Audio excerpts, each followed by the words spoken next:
Hello, everybody, and welcome back to the Sloppy Lab. This is Bottom of the Beaker, the weekly show about the design, the ducks, and the strategy of Keyforge. Everyone, and I mean everyone's favorite unique deck game. My co-host tonight, very excited this evening to share with you a new book series that he's launching, 57 full color pages called Ricksaw, where you can search for the namesake character in his traditional blue jeans and red and yellow polka dot shirt among a series of visual obstacles. Very exciting and entertaining. I am, of course, talking about the one and only Quick Draw 3457. How we do in Quick Draw? I'm doing pretty well this week for many reasons, but especially good tonight. Happy to be here, and especially happy to have a special guest tonight. Yes, indeed. Our guest tonight, I went to ask Jim if he knew what happened to Sync, and you'll never believe what Jim told me.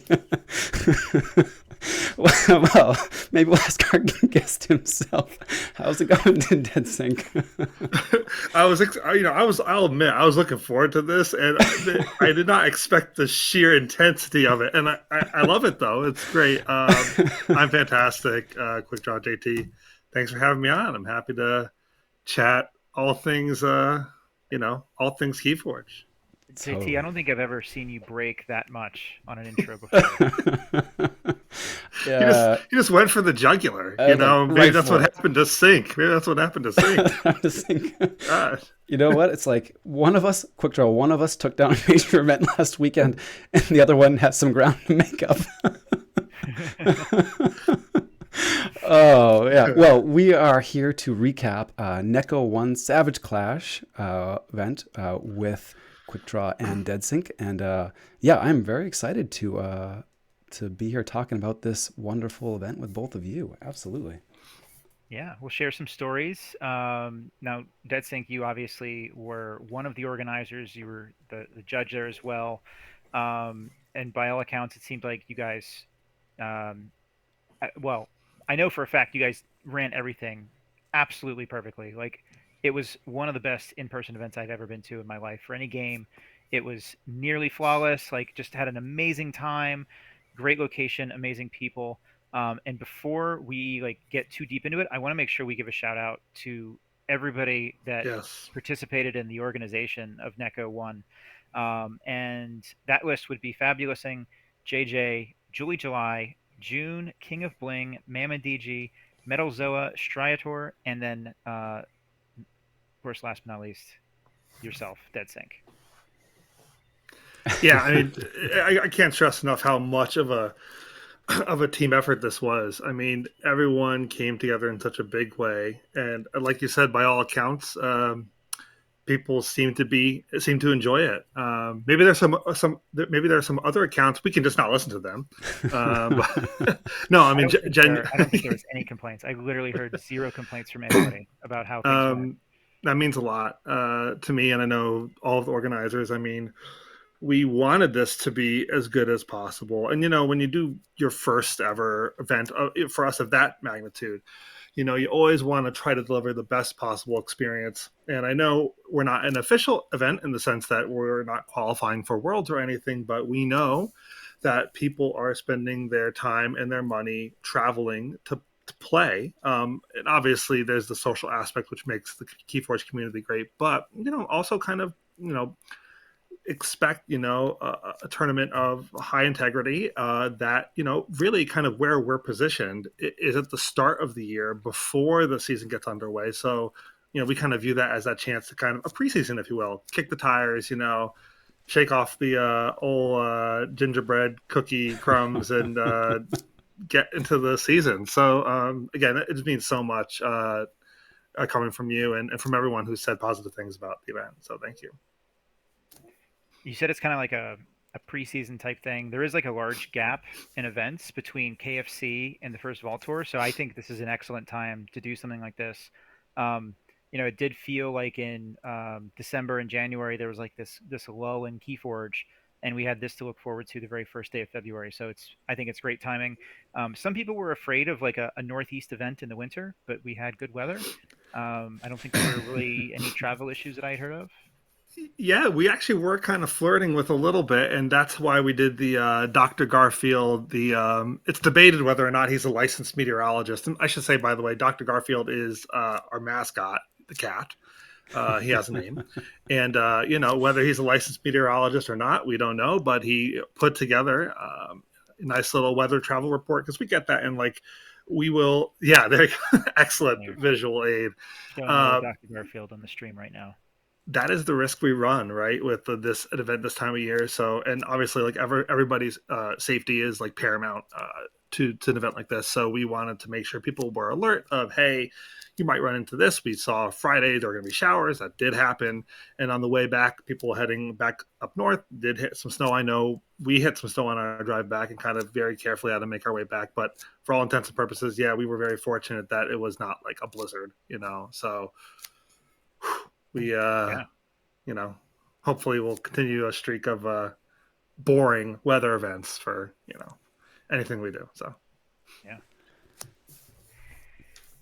It was in Gap, Pennsylvania, which is a small town that I had never heard of. I live across the state from Gap, but I also loved how perfectly centrally located this was for so many different play groups, like Baltimore and Rochester and Pittsburgh, and I think some from New York City.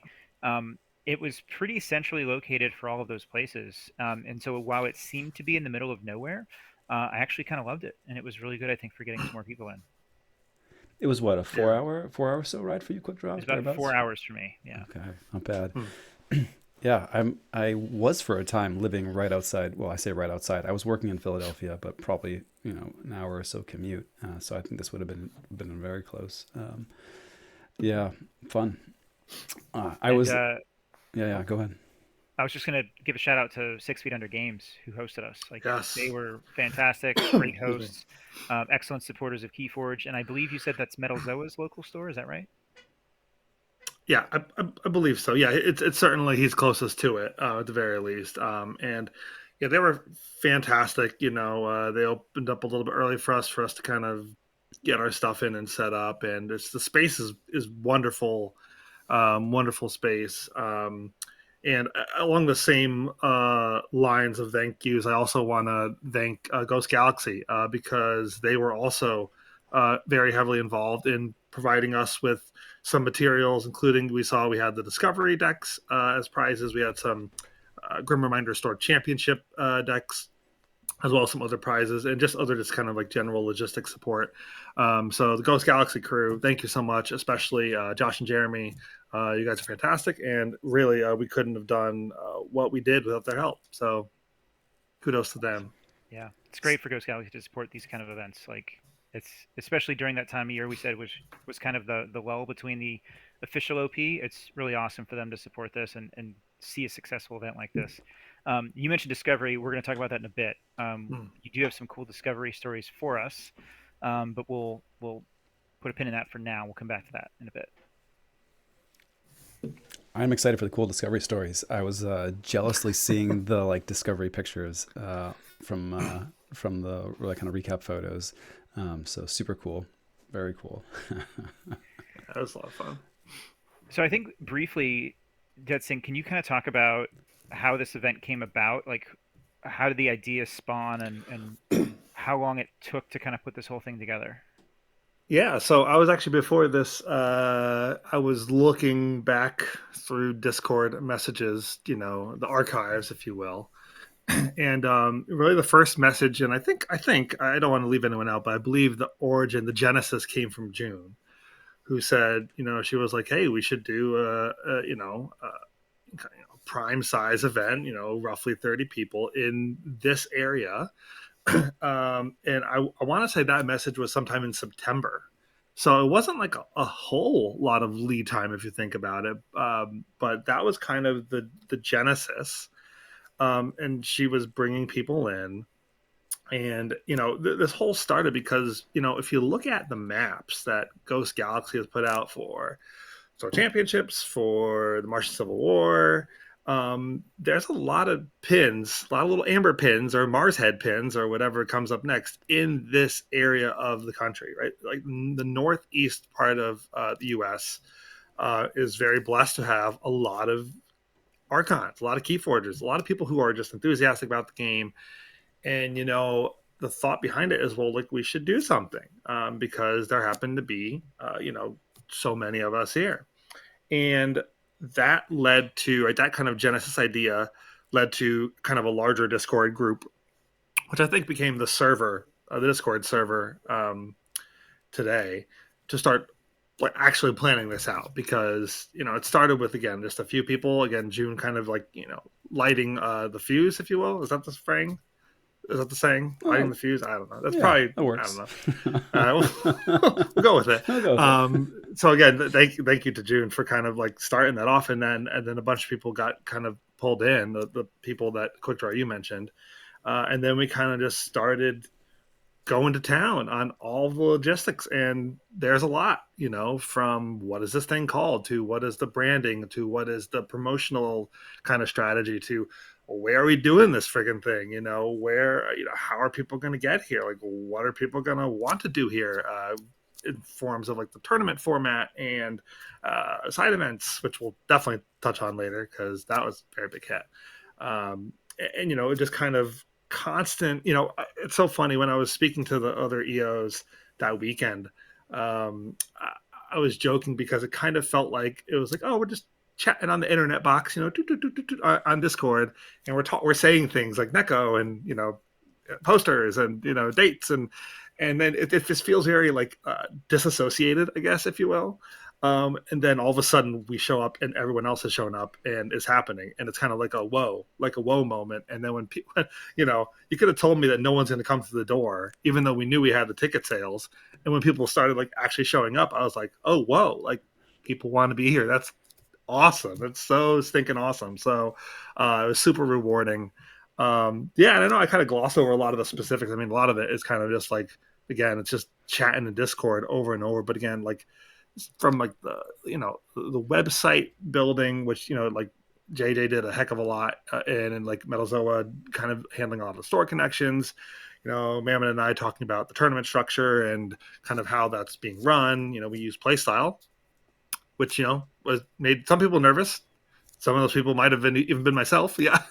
Yep. My hand is raised. I could have I could have a whole. Listen, I'm going to I'm going to say something. I think Playstyle gets a bad rap, and maybe because I haven't experienced them too much, but because it does crash or this, that, and the other. But I do think it has potential to be really good when it's finished. Because there's a lot of cool things it can do, and it got through, again, knock on wood, it got through the event, and it did really well. So, but again, that was like, these are like the decisions that we had, kind of like every day we're talking about a little different slice, right, of the event, and so through sheer determination and will of force of will and other really grandiose things, it happened, and people showed up, and people seemed to have a good time. So hopefully that answers your question, Quick Draw. I think. Yeah, it does. And there's two things I want to say about playstyle here. One is Yeah. that it appeared to me as one of the players in the event, it appeared flawless last weekend. So kudos there. It hopefully that means it's improving. And second, I did not know this until last weekend. Playstyle supports Swiss events, which we ran this as a Swiss event. It Oh, does. interesting. Yes, it does. Listen, I'm not going to say. I'm not going to sugarcoat it. It did have some faults. Nothing. I don't think that like most people would see. There were just some small kind of things that kind of made us take a second, assess. But by and large, it worked. And again, what I like about it is it's right. We talk about this about being a preseason event, right? People are going to use this, right? If you have not been to a premiere event before, in fact, I know, one of our locals who came up with me has not, and if he comes to more events, like, this is what you're using, so it gets people kind of their feet wet with the environment that's going to be used. So that was kind of also, at least for me personally, one of the reasons why I thought it was going to be a good choice. Again, risks aside. But yeah, Swiss on playstyle, it can do it. Yeah. There were no delays for the whole weekend from my view. Like everything ran so smoothly. No like massive delays between rounds. It was very prompt. just like, yeah, just I mean, kudos again. Like, really, it Thank was you. super well run event, I thought. And sometimes when there are delays, it's like, oh, like playstyle is trying to figure something out. And you said maybe there were some issues. I didn't see any at all, and evidence of the event moving smoothly also supports there not being any. So And if I can, I'll share a little bit of a secret. I work in video production, and a lot of what we talk about, the most important is pre-production, right? And a lot of what maybe you noticed was planning, because we budgeted a lot of time. We accounted for an extra round if we needed to, if we had enough people. We accounted for, if we, God forbid, if we had 6 rounds and there was like a perfect tie on strength of schedule when we needed to play in, like we could mm, technically do it. Like we allowed, I don't know, let's say we allowed failure to happen, but we assumed failure could happen, right? And kind of planned for that time wise, because, and again, we didn't necessarily need that time, but we probably did delay a little bit. I think by the end, maybe like 30 minutes. But again, we tried to make it where it felt so integrated that it didn't feel like that to anyone. And there's enough side stuff there where people are having a good time, enjoying the experience, where we kind of pull the wool over your eyes and you don't think about it. So yeah, there was lots to do outside yes, of the main event. yes. I guess we can jump to the Sweet 16 if we want to, or you want to save that. Oh, that sounds great.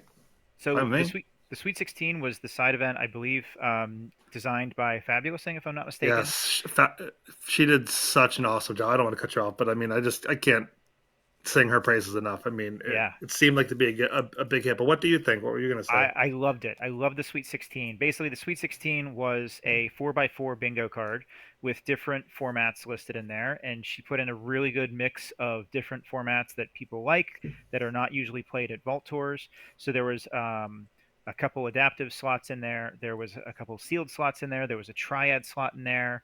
Um, there was a Keymander slash Vault Assault in there. I think there were a couple others that I'm forgetting. A reversal.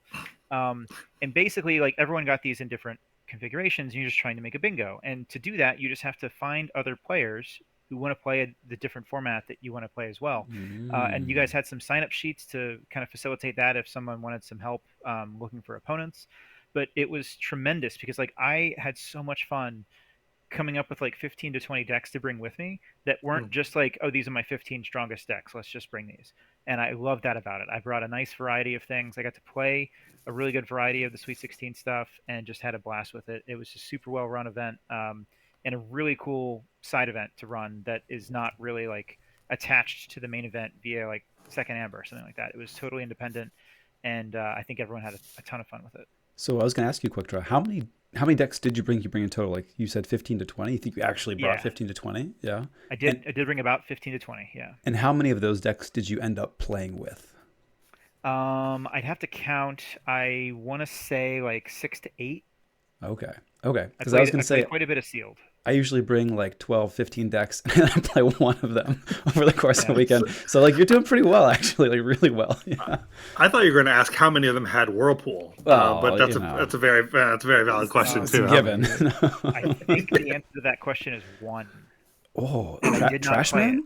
You didn't play Trash Man? Wow. So you didn't play Did not get a Triad. chance to play Trash Man. No, I didn't get a chance to Uh, play Ensign Trash Man and um, the Winds of Exchange Whirlpool. I did not get a chance to play it. So I played one deck, obviously, in the main event. I'm looking through my notebook right now. Um, let's see. I'll count it up and get back to you guys. But it was yeah, it was a pretty decent number of different decks that I got to play. I mean, 6 to 8's already good on a weekend that's packed, right? It's not like you went back to Yeah. you went back to the hotel. Were people playing games there? I mean, how was that like? Was there like So we stayed at the hotel from the website with Comfort Inn across the street, cool? and there were a few others, including Albino Cheese Monkey and Jenin, that were also staying there. And so Saturday night after the event, we went back there, and we all played a five-player Keymander in the lobby of the hotel. So Awesome. had a good time with that. And then the next morning, the store didn't open until I think 11 or 12, and so we played, a ton more Sweet 16 games in the morning right after breakfast. So um, nonstop Keyforge action. One thing I also want to mention too about Sweet 16, which I love, and again, We talk about kind of like I guess the Ghost Galaxy equivalent, which is a second amber, which, I don't inherently dislike. I love that there are other ways to earn prizes that is not the main event. Like that, I think is inherently good. But what I love about Sweet 16 so much is that I kind of call it the freedom of from the schedule, right? Because when you get knocked out and you're kind of like, dang, right? As you know, as I do, you go and you go, well, there's so many like great people. You kind of want to start socializing. You want to have a good time. But if you want, you might want prizes too, because who doesn't want goodies and shinies?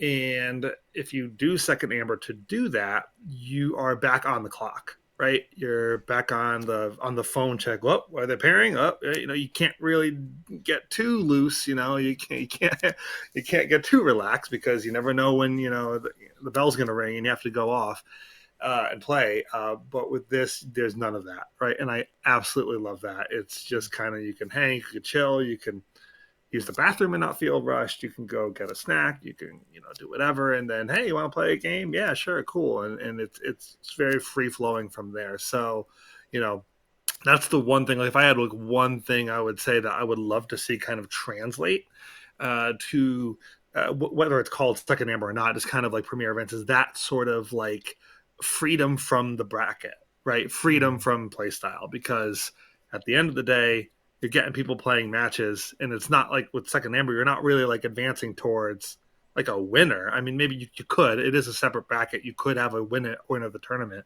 but does that mean a whole lot? To me personally, I would rather have the freedom to kind of enjoy my day as the way I would like to enjoy it, and because that's different for every person, right? We all kind of engage with Keyforge and events differently, and I think being able to do that in other ways, but also go towards prizing, is great.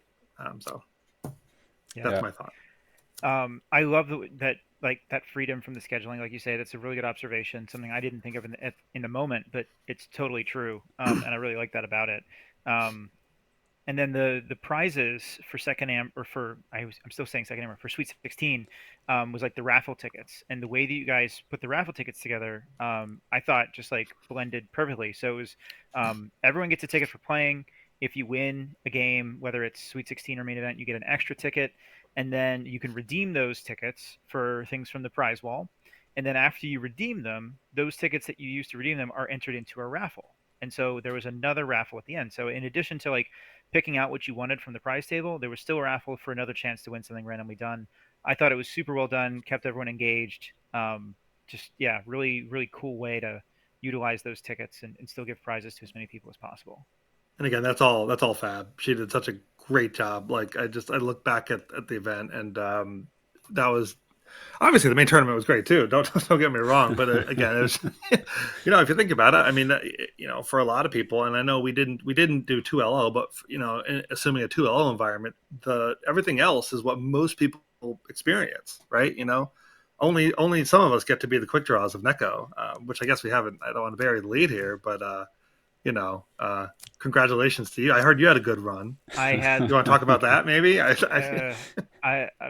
don't know. I'm trying to be a little modest. I don't know. Oh, quick draw. Oh, quick draw. Literally, guys, this is not a joke. That was the hottest weekend of gaming I've ever had in my life. Was those 2 days at NEKO.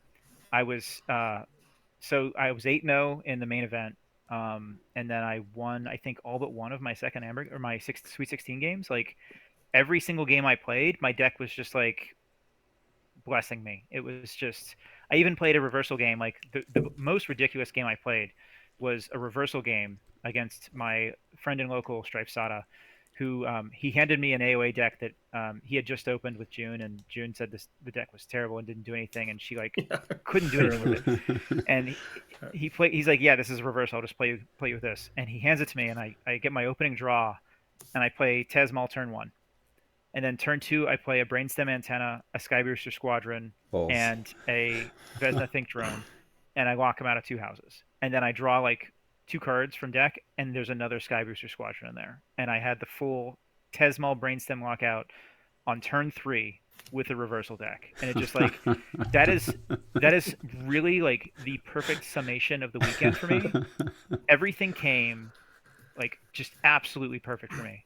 like the entire weekend. So I've used up, I think, all of my luck for the rest of my Keyforge career that weekend. Yeah, And Quick comes back, and so usually what happens when we're thinking about what we're going to talk about for an episode of Bob and the Beaker, like, oh, Quick Draw, what do you think about talking about this? And he goes, JT, we're really all about that evergreen content. We're doing topical things. Comes back from NEKO, he's like, JT, recap episode. Let's go. Well, to be fair, it wasn't my idea. It was the drive home, and Strife saw it. I was like, "So you're gonna do a recap episode this week, right?" I was like, "Oh yeah, I guess we should do that." So, Yeah. No, I'm just teasing you. nice excuse there. Uh Nice huh. excuse. yeah. And Um, let me also mention too, because not to be forgotten is your finals opponent Jenin, who had a fantastic run. yeah. She played her deck beautifully. It was such a treat to watch your game. But just to talk about being an absolute machine, she finishes her top four, her semifinal game, and there's a little bit of time, in between. That's when we did the raffle, right in between, and let everyone kind of like settle their nerves between, the final before the finals match. And she goes in and plays a Sweet 16 game, and I'm like, oh my god, you're doing this. And I and didn't she even did. dare. That's Yeah, awesome. I was like, I could never. And she did that and played a fantastic game against you. So she did phenomenal as Yeah. well as you know. I think her only two losses in the main event were both to me. It was the last game of the first day and then the last game of the Wow. second day. So super impressive weekend for her. Like super Yes. well played. Um, but yeah, we had two really fun matches between day one and day two. Um, the day one game was super close. I mean, the game went to time. We each had two keys, um, and she actually took me off check for key three right before time was called, and she burst to 13 amber to my five, and I was able to. And in the very last turn of the game, when time was called, I was able to take her from 13 down to one, and burst from 5 to 19 myself, all in a single turn. So um, really back and forth game that came down to the literal end right there. Very cool. Very cool. And remind us of the format that you were playing. This was sealed pick one of three, so it was not sealed alliance. It was, as some people like to call it, true sealed. Some people like to call it traditional sealed. We all got three Ember Skies decks Okay. on Saturday. Open them up, have 15 minutes to look through and pick which one you want to play. No alliance building. You could switch decks between games if you wanted, but just to let I believe Dead Sync was just to let the judges know before then. Is that how it was? I forget. For the top cut, yeah. I mean, for the Okay. for the qualifying, you could swap. GG has a thing called deck calibration, where like we're gonna have our own fun terms with deck swapping. And so yeah, the qualifying day you could use any of your three decks, and then but yeah, for top cut, for top cut we did deck checks, and so if the player wanted to swap, they still could, but we would just ask that we they kind of recheck with their new deck. No one did, to my knowledge. But I think by then a lot of people are feeling like they're used to their deck, and it's so Yeah. that makes sense. Not for the top cut, but I believe in the first day, someone did swap to a different deck for one game, and they lost, and then they swapped Oh back, and they no, won all of I their should games except for clarify. one. There were a lot of swaps on day Okay. one. I know one of our locals um, played a first deck, lost, switched to the other one, lost, and then switched to their third deck, and then won out the rest of the event. So Cool. there were definitely happened. Top cut, I don't think anyone swapped at that point. But yeah, no, a lot of people in day one did swap their decks. Yeah. I so I opened a really insane deck. As you know, I said it was like the luckiest weekend of Keyforge in my life, and so the deck that I had was incredible. The second deck I had that I didn't even play was also really incredible, and I feel like I could have swapped and done pretty well already. But that's pretty rare, Like you normally, if you for pick one of three, you look through and you're like, this one is definitely the one that I should be playing. I Mhm. had two really good decks, and I got a chance to play the backup option in a Sweet 16 game, so I still got to play it. Um, but yeah, so the deck that I played, I think we can share it. It is called the Giant Brained Alien of Bet Cove.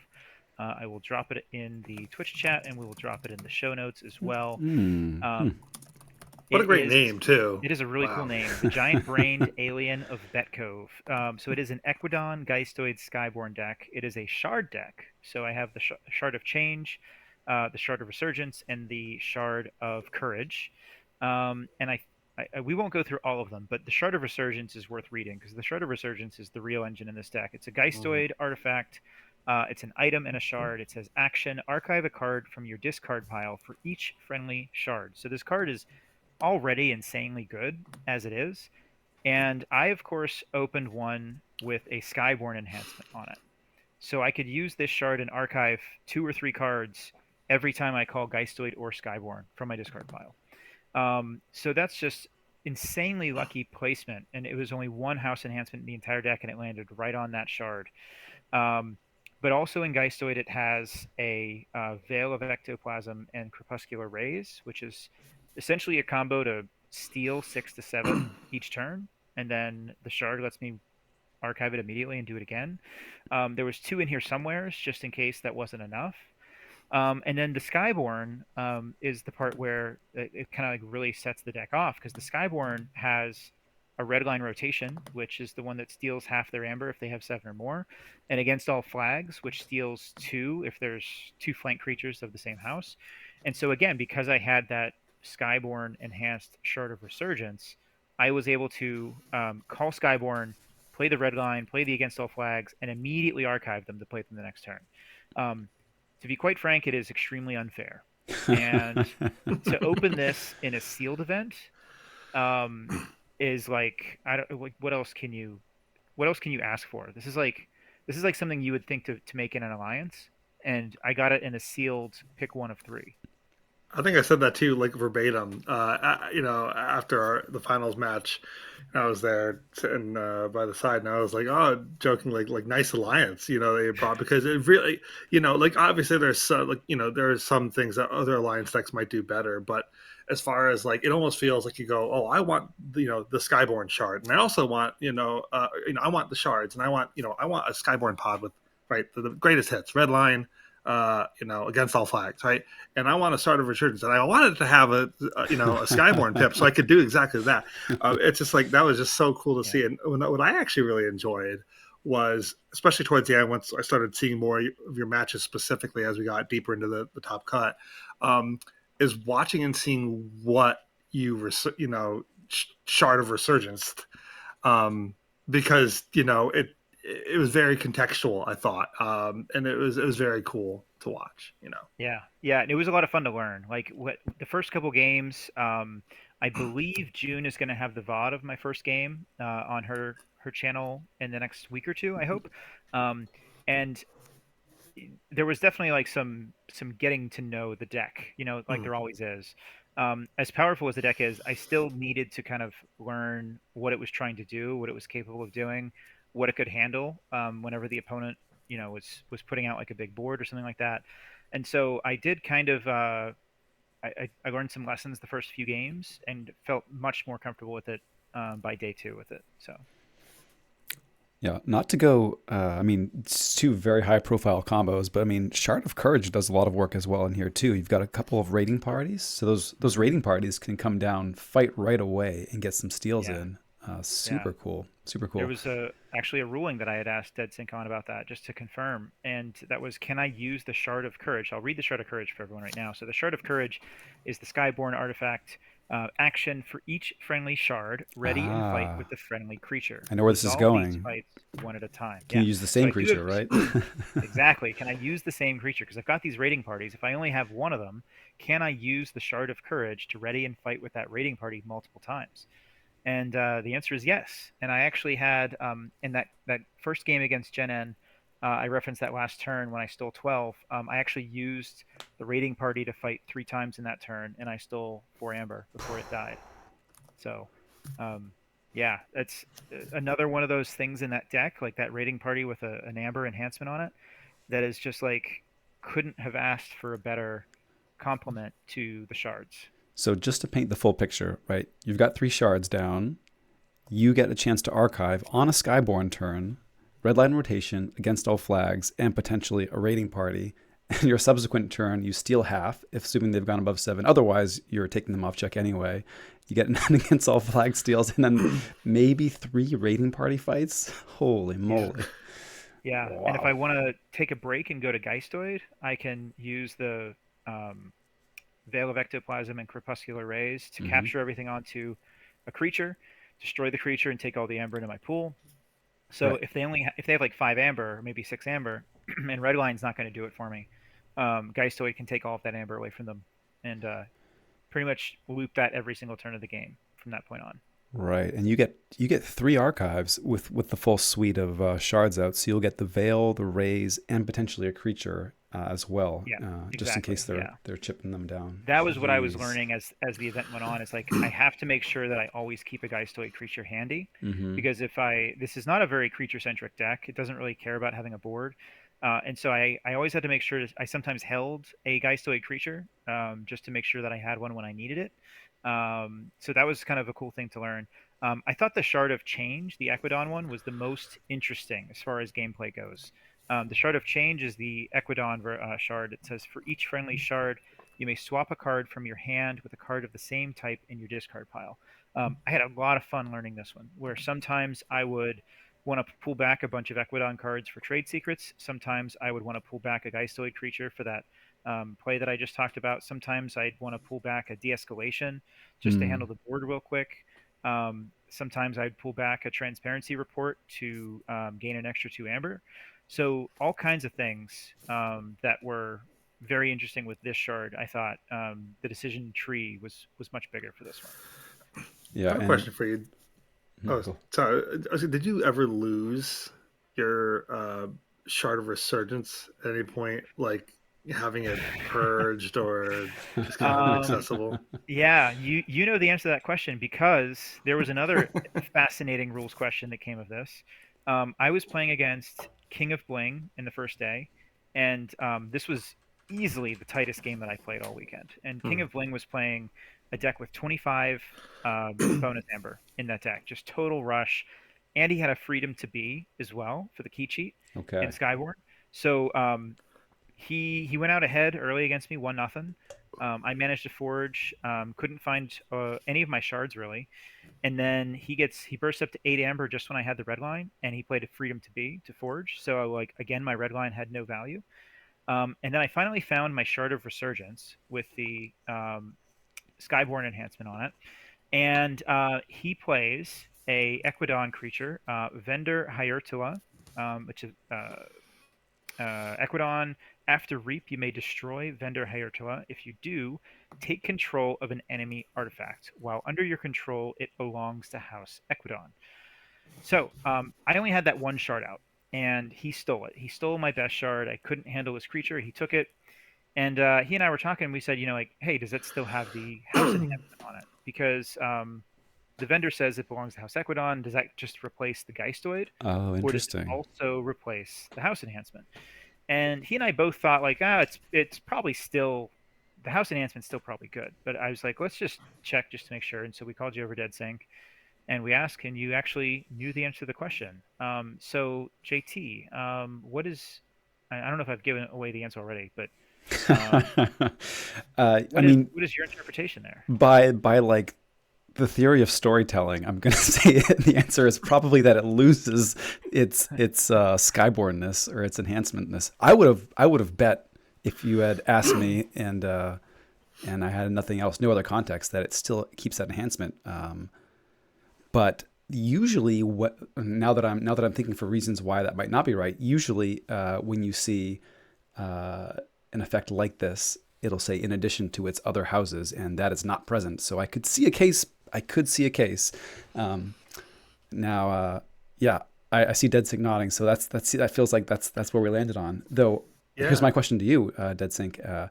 I see the enhancement pip as not the sort of like intrinsic house of the card, but as an add-on that would then be layered on top of its kind of now Equidonness. But yeah, you take it away. Well, I have a good analogy for you. Yeah. Let's just say I have a creature with a bunch of power counters on it. A five Mm-hmm. power creature has 5 power, 5+1 power counters on it. It has 10 power.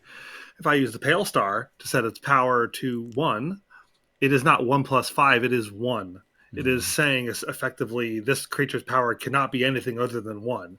And it maybe is not a perfect analogy, but it's very similar in the sense that, a house icon doesn't resolve, but you can argue that when it was birthed from the fires of Artiforge, it kind of says this card almost has like a super lasting effect. Says it its houses are these two houses, and this effect is saying this is now Equidon. This is the house it belongs to.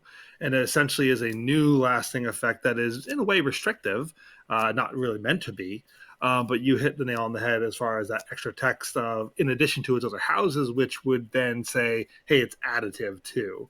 But without that, it is an Equidon. It belongs to House Equidon. And no more to the, I'm guessing, chagrin of King of Bling, who would, I'm guessing, had Skyborn in his deck. He did, and was hoping to get some value there. Nice. But yeah. alas. Well, he had Equidon as well. I guess it makes sense, but yeah. But getting extra value would have been gravy. Right. But yeah. Right. So right. this hurts my brain. I think mostly coming from a Magic background, where that sort of a modifier would have affected your base power, right? And then the counters would have been layered on top of it, and that's just sort of ingrained. But I can get on board with it being the way that these things be done in the Keyforge universe for sure. That's why I'm so bad with Keyforge rules, because I have these other games in my head that I'm like, oh, this has to be how it works in every game, but it's not.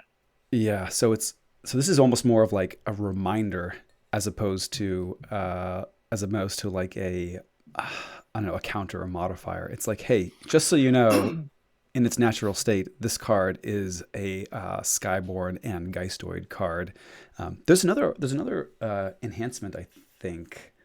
Gosh, I forget which one. Is it the one that scraps to give you a pip? I'll give you an amber, but it turns an artifact into a creature with versatile.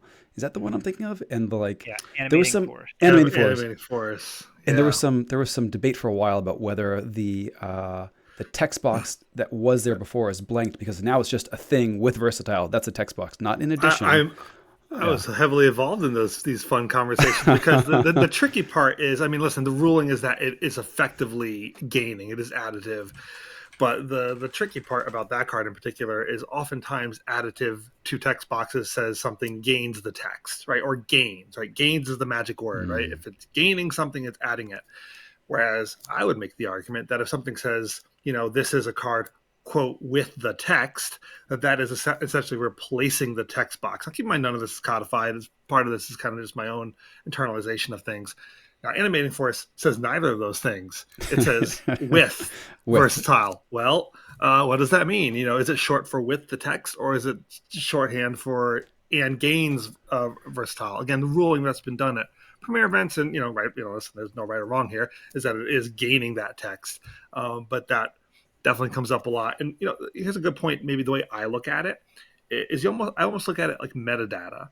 And, cards have a bunch of metadata, and some of those are houses. Houses, and it happens to be a metadata field. I'm speaking, I don't really know a whole lot about metadata other than what I do for photo and video, but, it can have multiple properties, this one, right? It can hold multiple values, if you will. And this effect is saying, hey, reset that to this value, right? And you can almost view things like text boxes or card type, even with something with Animating Force, as changing changing the metadata of the card, if you will, and how that translates. But Animating Force comes up a lot too. Yeah, my argument from Animating Force is when I leave my house with my shoes on, I probably still have socks on too.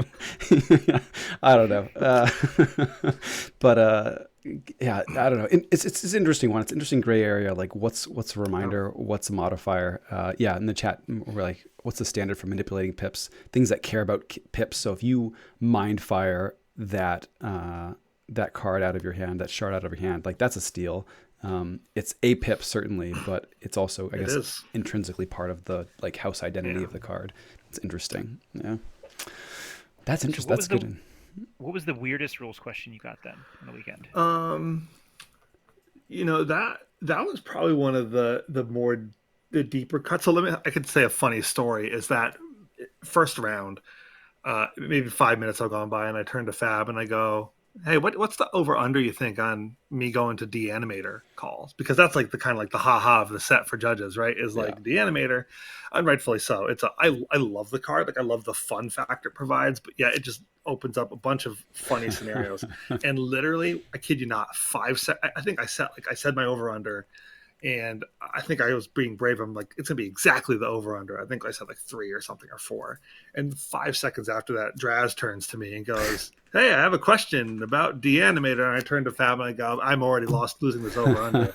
Um, a lot of the animator questions, which we did get several, were kind of, I guess, what you call standard issue the animator questions, which is a funny thing to even say. But like, my card has an upgrade on it, or it has counters on it, and what happens, and any number of funny things happens, typically involving they keep that thing, but that thing doesn't really do what you thought it did, right? The ward doesn't help it as an artifact, right? Yeah. The upgrade that says this creature gains doesn't actually give this not creature, because it's not a creature, that text. But one that was pretty interesting was with Chauncey, which someone was considering putting a mineralized counter on it. And I'll read Chauncey here. It's a disc creature with an action. It says destroy another friendly creature and Chauncey. If you do, gain 3 amber. So the first question to that was, well, first off, can I use the action? And that's pretty straightforward. You can, because it's not losing any text. It's gaining a new action, but it's not losing the previous action. So that was, no problem. But the second question was, well, does it actually kind of work the way we expect it does? Mm-hmm. And in this case, I was like, okay, I think we're all good here. But, because first of all, you have to destroy 2 things, right? Another friendly creature and Chauncey. Well, the Chauncey's not a problem because the card is still called Chauncey, right? It's an artifact that's called Chauncey. But another friendly creature, I had to kind of pause for a second and go, well, it's not a creature itself. Does that mean anything for the word another? And the judgment call I made was that it's not really getting at that. It's simply getting at it needs to be a friendly creature that is not this card, right? That's kind of like the essence of what it's getting at, and that's how I ruled. And then again, I loved. I can't speak highly enough of my co-pilot, if you were a Mammoth DG, because immediately after that question, I kind of chatted about with him and what he thought, and he agreed with me on that. But that was, I thought, a funny one, because you're like, it's like the specificness of the word, So that was a funny one. Another, I can't even tell you the very specifics of it, but Body Snatchers it's a wild card because you're dealing with destruction replacement effects. Yep. And ultimately the scenario was along the lines of like, oh, I can choose to resolve this destroyed ability first, right? And then maybe move a creature over and change the order. But you can't really do that. And the reason why is, while you can choose the order in which to resolve destroyed abilities, the destruction replacement effects don't actually happen until when they would leave play. So you choose to resolve it. It kind of sets a hook for later, right? And says, okay, keep resolving all those other destroyed abilities. And then once they all would hit the discard pile, that's when the replacement happens. So it's kind of a really deep cut that doesn't often come up a lot, but it can have pretty substantial consequences based on what's going on. So that one came up. And I guess one final little funny story. Mammoth and I kind of both did this one because we were going back and forth, was a question about refined adhesive, which is an interesting card. It's effectively, I probably should pull up let me see if I have it, the actual text for the, I'm gonna have to type it in. Oh, here we go. Beautiful. It's an upgrade. It's a Skyborn upgrade. It says each time a card would be discarded from a player's hand, reveal the card and put it face down under this creature instead. And I think the first question, I think Mammoth went up and answered it for the person. And the question was more along the lines of like, wait, what is this actually doing? Which I think a lot of people sometimes have that question with that card. And then, we kind of laughed. I was watching from far and giggling about it. And then not even like a minute later, a Vapor Imp from their opponent came up, and which has a disc creature, after reap. Yep. Discard a random card from your hand. During your opponent's next turn, they cannot play cards of the discarded card's type. Well, the refined adhesive was on the other side's creature, and instead of discarding the card, it did that instead. Mm-hmm. And since it's a replacement effect, there is no discarded card because the card wasn't discarded. It was put under the creature with refined adhesive. So this player avoided having to get locked out of a certain card type, and it was kind of like well, guess you know what you know it for. Guess you know what it's used for now. It was kind of that funny moment of like, what does this card even do? And then there's just this funny interaction where it actually does, it affected something. And that's why I love Keyforge, and I love the kind of the rules interaction side of things, because there's just so many like organic moments that can happen that you don't typically see in other like CCGs and stuff like that. So I got a kick out of that series of events happening. So That's a good one too. I think what I love about all of these stories, and especially like the one that happened to me, was like what I think everyone should take note of and think about this when you're at events is don't be afraid to call a judge and ask a question if you're not sure, because there's so many times when something weird is going on, and it's better to be safe than sorry. Like you don't want to get in a situation after the game where it affects the outcome and you and your opponent realized you did it wrong and you didn't call the judge over. There's nothing wrong. There's nothing wrong with telling your opponent, "Hey, I just want to just double check. I'm going to call a judge over and be sure." It's the best thing to do, and I just want to encourage everyone to not be afraid to do that when necessary. Totally. Otherwise, we're just standing around looking cool. Too cool. Right? Come on, guys. All right, I'm going to put you on the spot, Dead Sync. I have oh boy, refined adhesive on a creature that gets mineralized, turned into an artifact. So first off, let's clear the air. What happens to the upgrade when your upgraded creature turns into an artifact? Yep. So it stays, and actually, that's thanks to the rulebook update that happened right kind of alongside Grim Reminders. Okay. Because previously, if a creature, going back into the time machine, if a creature became a non-creature, upgrades would go bye-bye. Mm-hmm. And that was a problem because there were specific upgrades in Grim Reminders that attached to non-creatures. Right. So obviously that had to change. And it's funny because it didn't actually come out before Grim Reminders. It came out a little after. Funny thing. But anyway, so it keeps that upgrade. But again, when I always talk about Deanimator, it's okay. So the upgrade is still attached, but does it still affect it? So you read a refined adhesive. Each time a card will be discarded from a player's hand, reveal the card, and put it face down under this creature instead. Well, here's the problem. It's not a creature. It is an artifact at that point. So it cannot happen. So it would just get discarded. If it said, put it face down under this card instead, it would work. And then you'd have cards under artifacts, and it'd be very funny and hilarious. But again, because it's not a creature, it can't do it. Interesting. It's interesting to me that that refined adhesive gets the existential crisis.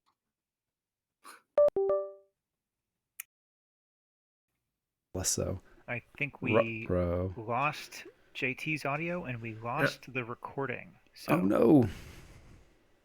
This happened last week. So y'all can't hear me then? Did you see me? No, I still hear you. Yeah. I see you all. I did the same thing. I didn't hear JT for a second. Yeah, no, JT is the problem child here this week once again. I think probably. Do you want me to download? It says like a download a file. Do you want me to do that? You shouldn't have to.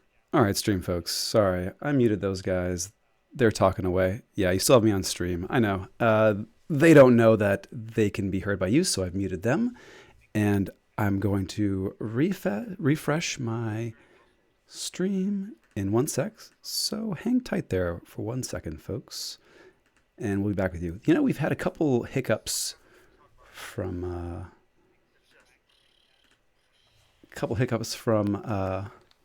Zencaster last couple weeks. Rough days on the internets. Yeah, cut out from the VOD. Yeah. I'm just downloading the audio recordings before I refresh the Zencaster session to make sure I kind of bank it. And once it downloads,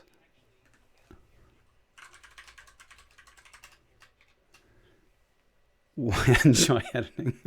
Yeah, the joke's on me though. We're behind the moon right now in terms of audio recording. So there's nothing being captured there. I could grab it from the video. That's still chugging along. That was just it's a nightmare to stitch together. So I'm now going to refresh the Zencaster. Those guys still don't know what's going on because they can't hear me.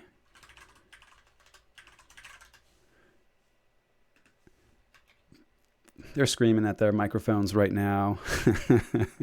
But we're going to be coming right back. And maybe they can hear me now. Maybe not. They can hear me now. Great. I'm going to put my headset back on. Excellent. You guys can hear me still? Very good. I know, they were doing so good. I'm going to start the recording, a new recording on Zencastr.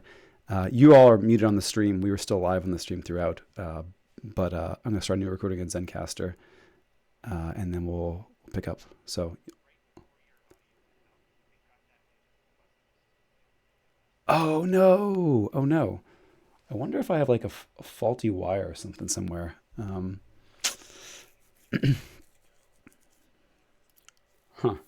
All right. I'm going to have to go get some new wires or something. I'm going to start a new recording, and then I'll put you guys back on the stream. They hear the sound of one guy having a conversation with himself. And that's probably no fun for everybody except me. All right. And we switched places. All right. Yeah, it was this Bush League. And look, Zencastr even changed the layout. All right, I'm going to put you guys back live on the stream and now. So y'all audios should be coming through. Yeah, chat. They were telling me too that I was starting to crackle at the end. I think I may have a bad wire in the mix somewhere. So I'm going to see if I can get that fixed. Don't love that Zencastr also, changed our layout. Rough. Can I click and drag you? No. Wow. No. What's going on? Zen, this is 2025. I should be able to drag and reorder. It's our. I forgot where we were, but it's on us for trying to like mix and match, or like trying to bend podcast recording software to like streaming purposes. Like cross the streams, but. That's what makes it great. That's what makes BOTB great. There you go. Keeping it. I wouldn't change it. I wouldn't change it if I were you. Don't change. Yeah. I think it's too late for that. Never change. Yeah, I think we did get through most of the talking points. JT, I didn't get to hear your other brilliant point before you cut out. I'm sure it was amazing. But it was really good. I think we should ask the folks in the chat to recap it for you at some point. It was so good. Yeah. Oh no, wait. Was I about to grill? Maybe this was you, Andrew Deadsink. You were like sending some voodoo to cut me off as I was going to get you with a gotcha on refined adhesive, having this existential crisis about this non-creatureness anymore. And whereas Vendor Hyolta is like, I mean, another creature. Come on, another we could be a little bit bendy on. Yeah, yeah, right. I have no good answer for you other than other than to cut on my audio, apparently. Yeah, listen. Whenever there's a rules question, I don't know. I send the signal and they cut the stream off, and they'll be none the wiser. That happens a lot with the animator. Is again upgrade to say this creature gains, right? And if it's not a creature, it doesn't. It's pointing to a thing that says it needs to be a creature. Yeah. So, but refined adhesive is a funny one for sure. It's a cool one. Sorry, go ahead. No, go for it, please. I was going to say, I actually would have thought, without reading it, I would have thought it was said card. Genuinely, I was surprised to read it again and it says creature, and I was like, oh wait, never mind. I was surprised. I was surprised too. Yeah, love the like randomly nerfing scrap effects. Though I guess now we have to worry about Mom a little bit less. Missile Officer Myers a little bit less, but still a thing. Yeah. That reminds me about something. So this is a fun anecdote. A month before NEKO, I'm chatting with Mammon, and I'm like, hey, there's a non-zero chance that we're going to get a rules update, like, a bit before, maybe right before. And we started talking kind of, we didn't talk publicly about it, but it's kind of between our group, like, how are we going to handle that if that happens? Because in the past, it's kind of been updates are immediate. And, in a way that could have been a good thing because, we could say, hey, we all don't know the rules so much, but it's a preseason event and you're going to be playing with these rule sets for the next year. So like kind of fun to like kick the wheels on that. And then, but we knew very early that we wouldn't do that for Sweet 16 Alliance because obviously that's no fun to say, before you leave, it's no good. but wasn't happening. I'm like, oh, maybe no rulebook update before NEKO. Kind of cool. And then it was Friday night, 6 o'clock. I'm having dinner. I look at my phone and it says, I think it was actually Blinking Line and our Bad Penny Press channel, and he just says, I think he just says 3 words like rule book update drop or something. And I go, oh come on!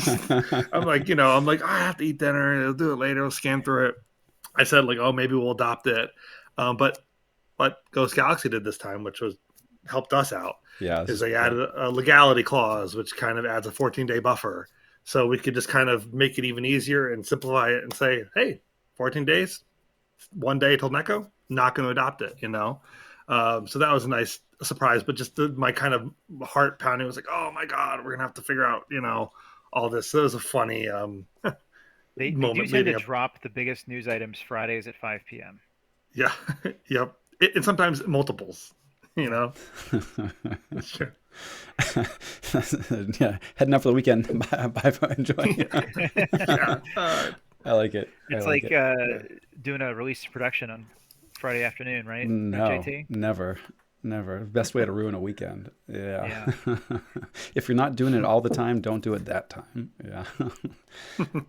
Yeah. Well, we did give a teaser earlier. We said we're going to talk about Discovery. So, Yeah. Dead Sync, why don't we talk about Discovery? Because this was the first, I guess it was kind of like the Discovery debut. Stores just started getting it last week, and you guys were among the first to be able to have it and give it away, right? Yeah, they were. We had them as prizes for raffle. We had them as prizes for our top cut players. And I didn't play a whole lot of Keyforge that weekend, but I did get to play 2 games, and one of them was the judge exhibition match, I guess, if you will, where Mammon and I sat down during the lunch break, and we did sealed Discovery, and potentially this was recorded. We were having some kind of camera problems, but fingers crossed that will be viewable one day. Are kind of really, like you said, it's kind of one of the first probably recorded games of Discovery. And I sit down. I'm like, I'm vibing off the energy of everyone. Everyone's playing Keyforge. We're all having a good time, and it's so funny. We just finished lunch break, and I'm like running to grab my tokens. I'm like, let's go! This is so exciting. I was so excited to dive in and sit down and play. And I sit across from Mammon and I go, hey, you want to do a blind sealed? And he's like, we're very similar wavelength people, and he's like, yeah, man, blind's like the way to do it. I'm like, heck yeah, that's what we're doing. So we did blind sealed Discovery with a set we haven't played before and really didn't know what was in it. So that was like the ultimate true blind. It's like, this could be anything, you could have anything under here. We played a game, and actually I'm sure I don't know if you can pull it up now, but maybe you can put it in the show note, if you will. Mm-hmm. But my deck was I can't even say that. Quixotically Riskless Shondeal. His Keyforge names, geez. And that doesn't really help. I should put it in the Twitch chat. Ooh, here we go. We should make quick. Wow. I mean, this is a tradition, a BOTB tradition, pronouncing names. I would have said Quixotically Quixotically, that's what it is. We'll see. Yes. That's very, very good. And I had it practiced and everything, and in the moment I blew it. So, boo. I mean, we just lost our recording one more time. Yeah, this was a fun. Listen, Discovery was kind of everything I love about Coda, about the simplicity of it. I really enjoyed my deck, and I mean, there's a lot of things to like here. I mean, the triple Tau Vapor is just great efficiency there. The Untamed was kind of like my singing star that I enjoyed. One, because, and I didn't notice in the moment, and shame on me, like great piles of shame on me. I played turn 2 like a Savage Clash, and that's the name of the stinking event. And I didn't even comment about it to man. I just played it like a normal card. Like, I'm the worst. How could I not say something about it? But I had Key Frog and a Waste Knot. I've never felt better about playing a Waste Knot on a 2-power creature. It's just kind of instant kind of removal of that, which I like. In the Shadows is, again, it's very, very straightforward. And the Untamed too. The More Wolves with Double Wave of the Pixie offers a lot of potential for burst there. So fun deck, and again, it was kind of relatively straightforward. Um, and I'll share also at some point Mammon's deck as well. Funny enough, we both had multiple creatures that come in multiples, and boy, there's a difference in those creatures that come in multiples. Um, so yeah, it was a fun game though. I hope you get to watch it on video coming soon. We'll definitely share the link with that when that comes. But yeah, Seamstress Duval. There we go. The oh man, it's like I see you pulling it up now. Angry Yeah, Mobs. and as you can see, the multiples that are on that deck. Yeah. You know, Angry Mobs. angry mobs. Yeah, so Angry Mob is in Discovery then. More Wolves are in Discovery, which I find interesting. I would have thought that they want to avoid Rule of Six happening in Discovery, but maybe they wanted to embrace that. Hmm. Did you hit the Rule of Six with the More Wolves? I did. Yeah, Yeah. that's 5 of them, so it should be, get. I think if you get 3 of them, you're hitting the Rule of Six, if I'm not mistaken. Yeah. Mm-hmm. Yeah. I think. Yeah. I'm pretty confident. I definitely pulled out the die, and I'm pretty confident I hit Rule 6. But yeah, I was kind of surprised to see Crazy Killing Machine in there, just because I thought it's a lot of text, and that might be like a no in Discovery. But it was all good nonetheless. But I did notice, a lot of cards were kind of more straightforward, which makes it great. Um, you know, um, Again, Twin Ball Mission is a great example. It's like do damage here, do damage here. It's a lot of that. But it was a fun game. My game with Mammon, and I'm remembering a little bit of his deck now, just going through it. But I think I think it'll be a very positive thing for the game, and I think uh, it's just again it's simple, which is great for new players, but that also doesn't necessarily mean um, bad for long term players too, because there's just a beauty in the simplicity. Mm. Yeah, I love the simplicity too. Um, I'm gonna JT, restart the I just recording noticed the one yeah, more we time. Yeah, no lost JT worries. again. We cannot hear him again. Um, Coming so back I in. think we are gonna. I know, poor weather's on the internet's sad times. They're coming back, keeping it exciting. Keeping it exciting. uh, Starting that up, so yeah. so you muted us once again. Is that right? No, you were still coming through on the you were still coming through on the stream, interestingly enough. I don't know what was different that time. I could hear you. I guess I could hear you both times. But I don't think you could hear me, which is fine. You were telling a great story. I like it. weird, because at least the first time I like heard you, but it sounded like it was coming from like another room. Weird. I don't It's know. like So I took the opportunity there. I did have like another stray headset plugged in, and I wonder if they were like fighting for audio supremacy or something, and jacking up Zencaster. Womp womp. So I don't know. The recap of the Discovery game may be a stream exclusive. We'll see if it makes its way to the audio format. well, I that's will, okay. And they can watch the video there, too. there you go. It's an extra hook to get in the video. I will say though that Yep. I like that at least. I don't mind. I don't mind a little bit of that extra complexity finding its way in at. Mm. Uh-oh. Yeah, he's gone again, just like that. I was hearing the snap crackle pop again, and yeah. Um, It's weird. It's weird though, because like I'm curious as to why it's halting. Is it because it says you don't have an audio source, therefore there's no way you could possibly still be doing a production? Feels very aggressive. maybe that's what it is. I don't know. Like this is new. This didn't start happening until last week. Um, I wonder if. Oh, we've yeah. I think the setup has been the same, so I'm not sure what. Maybe there's a software update from Zencaster of some sort. I wonder if JT is just talking to us or the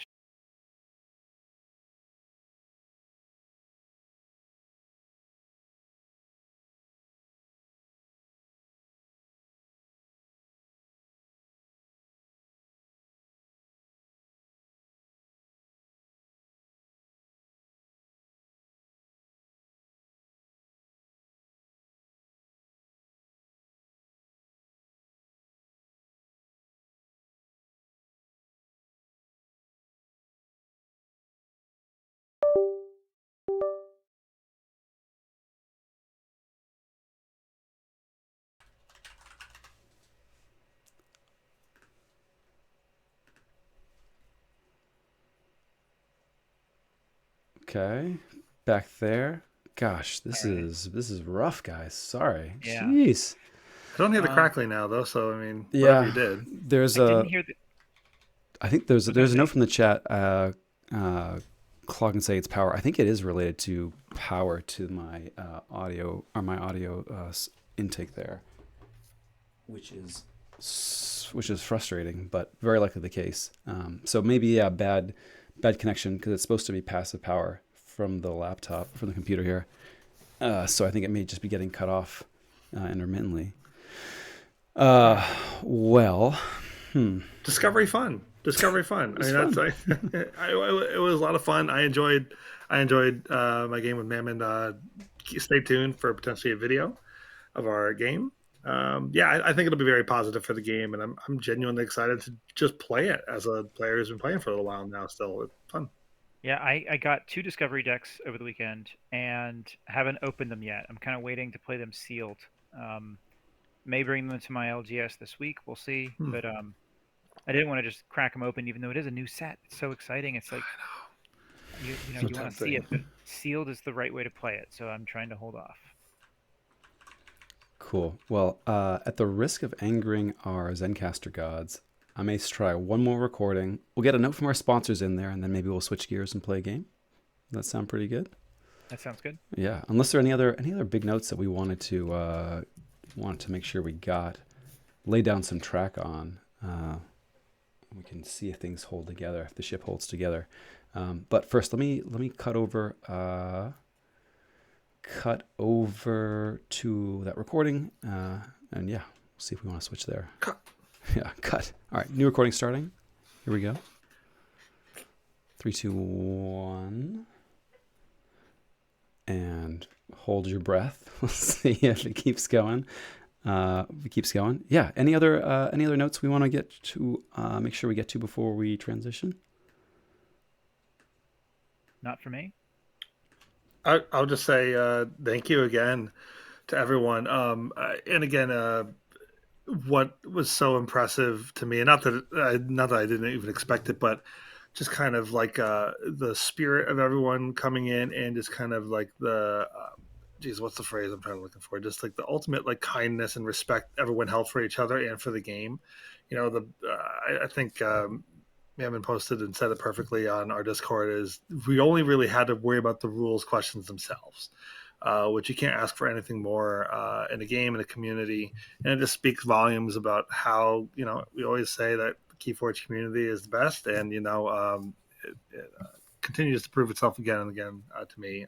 And it was, I hope everyone had a fun time. And, you know, hopefully we'll get to do again something soon-ish.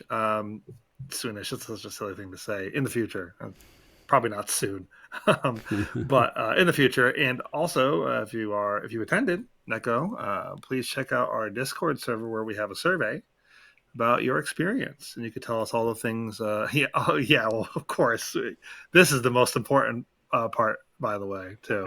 I did remember there was something else that I wanted to bring up here, which is that Critical. How the could we forget? prize for winning NEKO 1 was a pack of NEKO wafers, which to this point are still unopened. And I was going to open them and try one here live in front of everybody. I haven't had one in at least 30 years. There are other prizes too. I probably should say that, but that's the one that matters. This is the one Let's that be everyone real. wanted. This is the one that this is the coveted NEKO wafers. Yeah. So, do you guys enjoy NEKO wafers? Big nope. Oh, yeah, really quick Really? before what color do you have? It looks to be a white or maybe yellow. I can't tell in the lighting here. Okay. All right. So I think it's yellow. Mm. Hear that crunch? You supposed to chew them, or you're supposed to? Yeah, it's like a little bit of chew, a little bit of dissolve. You know. This is straight up medicine. I think it's sidewalk chalk that passed through a sugar factory at one point. No. I could be really mean to you or really nice to you in recommending a color. So I don't know. Should I be mean or nice? Both. Mean, of course. Yeah. I'll let you choose. There's a orange one and there's a purple one, and you Okay. might have very, very different experiences. Okay, Just on which so one you choose. I'm going to choose purple because it's near the top. So the first one was yellow, and it tasted like medicine in a bad way. Hmm. So I'm taking a hint from this that they do taste differently from each other. So I'm going to try the purple one now, and I'm guessing this one's going to be grape. So let's see how this one goes. That's the crunching of a champion, folks. ASMR of the NEKO event. Make sure that one doesn't get cut out of the audio. Yeah. This one is definitely chalkier. Purple was the quote unquote bad one. So I'm happy Nice. you tried it. Um, I would say it was actually better than the yellow one. Ooh, hot takes on NEKO wafers on bottom of Yeah. the beaker. Yeah. That might be the last NEKO wafer I ever eat. We're not sure yet. You gotta like frame the rest of the pack or something. Put it in a place Yeah. of honor. You know. Put it in a shadow box behind me. Use it In fact, use it if for you're watching that tokens. stream, I'm pointing directly at my Savage Clash trophy. Nice. So proudly on display. Maybe I put the remaining NEKO wafers up there next to it. I can safely say I'm not eating any more of these on stream tonight. Probably for the better. I like And they're all in my teeth now. That is But it tastes like victory, which is because you have the champion NEKO wafers. Which That's right. rumor has it tastes better than your average standard NEKO wafers. I mean, yeah, you go 8-0 in a Keyforge tournament, then the NEKO wafers taste better than if you went 0-5. So this is this is the secret of the like Moxie Malort NEKO wafer trifecta. having a good day of victory makes it all the sweeter. I do like Moxie though. I have no issues with Moxie. Well, there you go. We were putting we're not really doubting your take that the purple NEKO wafer is any good. I'm just imagining. I'm just like imagining like the Mentos Coke, but like now it's like NEKO and Malort, and like some catastrophic reaction happening as a result. Yeah. All right. Well, I don't want to. We've like gotten a little reprieve from the Zencaster gods here. I think feels like we could transition into the Moxie NEKO wafer Malort discussion too. But maybe we'll get a little word from our sponsor and continue that over a game of Keyforge at the old Crucible. Sounds pretty good. All right, folks. Well, this episode of Bottom Beaker was brought to you by Do Fairy, the handyman service for life's littlest tasks. Whether it's untangling necklaces, replacing that one missing button, or fishing the remote out from between the couch cushions, our team of detail-oriented, pint-sized experts is here to help. No job is too small, no task too trivial. If it's pesky, we'll do it. Call Do Fairy today and let the magic of minor maintenance make your life easier, one tiny job at a time. I don't know, Dead Sync Quick Draw. You think you could use some Do Fairy magic in your life? I think they must have some trade secrets, just to kind of really have such a successful trade operation going. You know it, but they don't do any cleaning. Those are the dust pixies, as it were. Of course, yeah. Can't cross over. It's like a union thing or something. Union rules. You got it. Yeah. Yep. Very good. Well, folks, let you all know that you can join us live for all of the recording shenanigans right here at twitch.tv/sloppylabwork Wednesdays at 9:30 Eastern Time. You can find recordings of our past shows and other streams over at youtube.com. We are at Sloppy Labwork over there. And for the very best content, 57 times distilled and scraped from the bottom of the beaker, search for that very phrase, bottom of the beaker, in your podcatcher of choice. And we'll be there, hopefully, to go to the next NEKO number 2 with you, maybe. We'll see. Thank you so much, Dead Sync, for joining us this evening to chat on NEKO 1, Savage Clash things. It was an absolute pleasure. Oh, thank you both so much for having me on. It was my pleasure. Awesome. It's great to chat with you. Indeed. And Quick Draw, got any words for the folks getting off the last audio stop? Yeah, so anyone listening out there, and especially any representatives from Zencaster, please stay sloppy. Yeah, I think you got it absolutely right. Absolutely right, Nick. I'm pretty sure I have a bad bad connection that's making it lose power, which is really sad. But yeah, I gotta find me some new cables. Womp womp. Oof. Sorry, folks. Well, I'm gonna stop the recording on purpose this time, and we're gonna cut the audio track right there. Stream's still going, so we can continue to have fun that way. And I see the green check mark. I'm just gonna leave this window open. yeah, Obviously, it'll be done long before the game's over. It's going. Yeah. And yeah. So I have an idea for a game. Do we have the ability to get any Discovery random sealed decks, like via a bot or something like that? Ooh. I'd suppose the Archon Is it in Matrix TC? box It may not be in TCO. Dang. May not be in. I don't think. Oh, well, you never know. The crew is fast. Doesn't look like it. So. Okay. Yeah. Well, they've got a limit. Yeah. They've got a limit on or a threshold to reach for decks registered in TCO. Loading TCO for a set before they'll do TCO sealed. I'd be very surprised if we hit it. I don't even know if tokens have changed there yet. Archon Matrix bot could yeah. seal decks too, but if we can't run Discovery decks in there anyway, I don't know if we can. We probably can. Well, let's see. Can I just go and grab the first registered deck that I see from Discovery? There we go. I'll play Lately Impoverished Zai. How about that? What's the Crucible dev site? Oh, it's probably just dev.thecrucible.online. Okay, it added the deck for me just fine. Ooh, really? Yeah, I don't know if it's going to. I guess all the cards are this. I guess they have all the cards, right? I mean, you might see a missing set icon. Yeah, you see the missing set icon, but who needs that? But you're able to load one. It's in there. We'll see if it starts at the game. Interesting. Okay. So I'm going to suggest this. Deadsing, how about you be a brain? Does that make sense? Okay. Just for logistics, and then we won't force you to navigate TCO on the through the. No one wants to see. All my poor Kage opponents had to deal with that. What does this button do? Oh, I didn't mean to concede. It's like you can't go. It's like, oh, I actually didn't want to. You can't go back. It's like, nope, you've committed. Which is. And true, if you say the thing, I guess at the most extreme intense, you can't, but it's okay. Yeah, sure. I'll join your game, I'm guessing.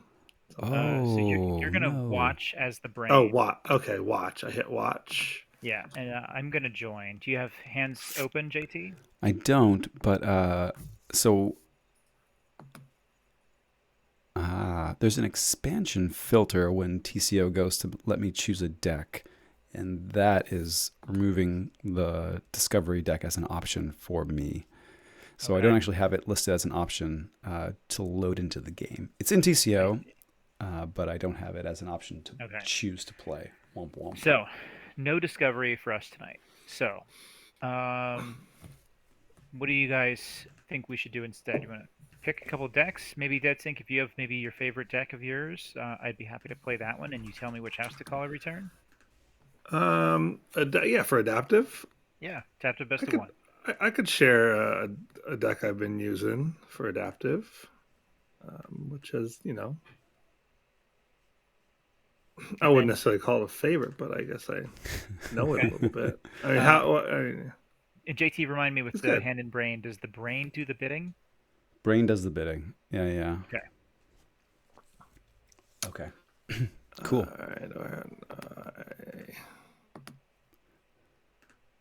All right. Sorry. Let me find.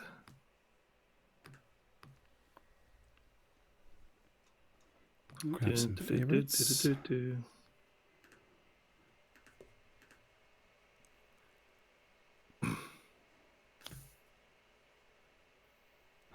Okay.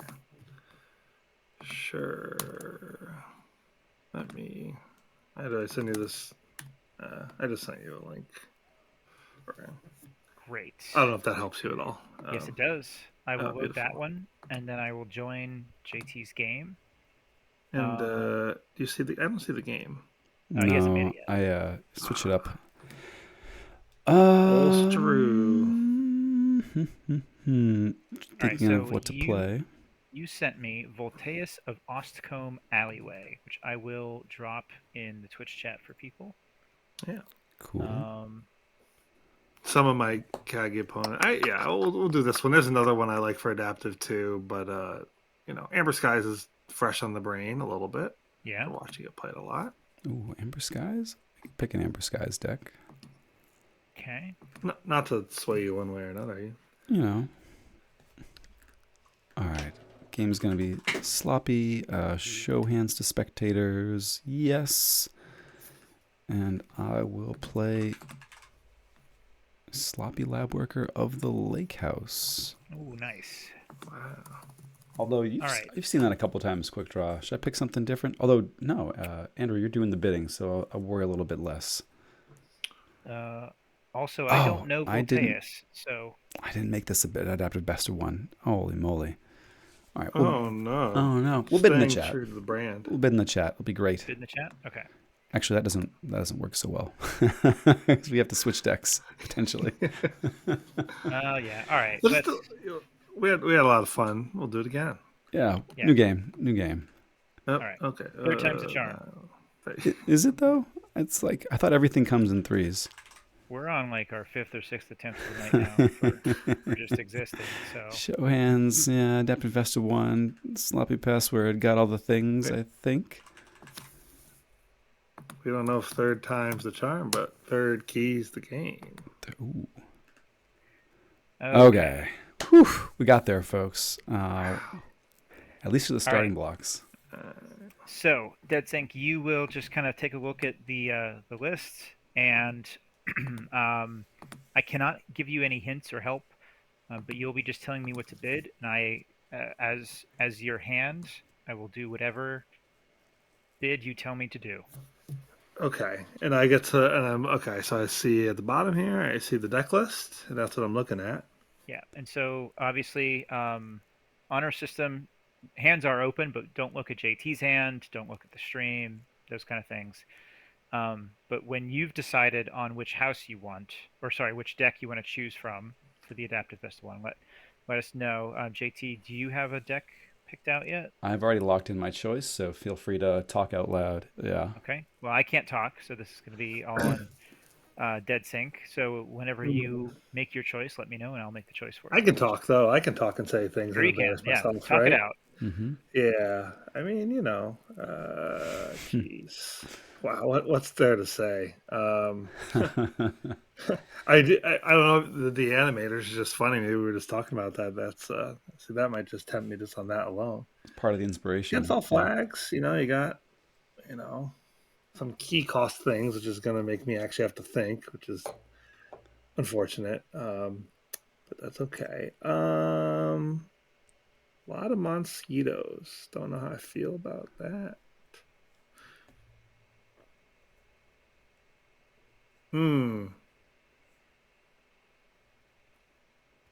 Okay. Look at my deck now too. I won't keep him waiting much longer. Okay. I think I know what I'd want to bid on.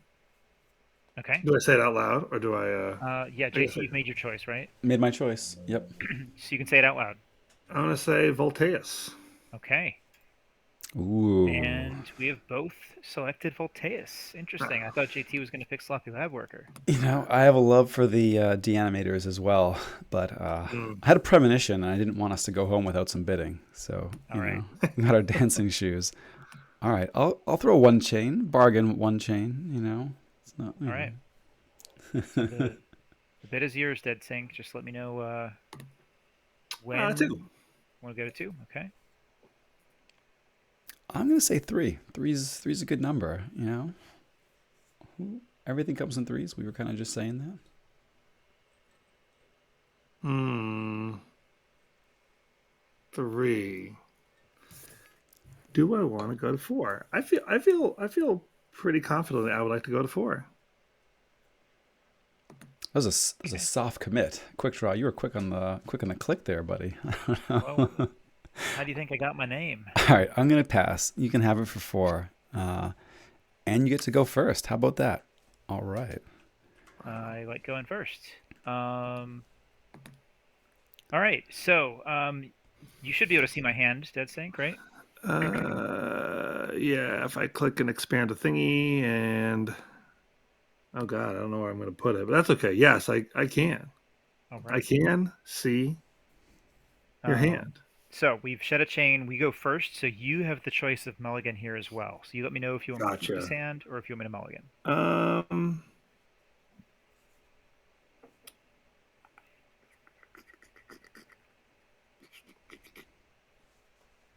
Uh. Let's keep.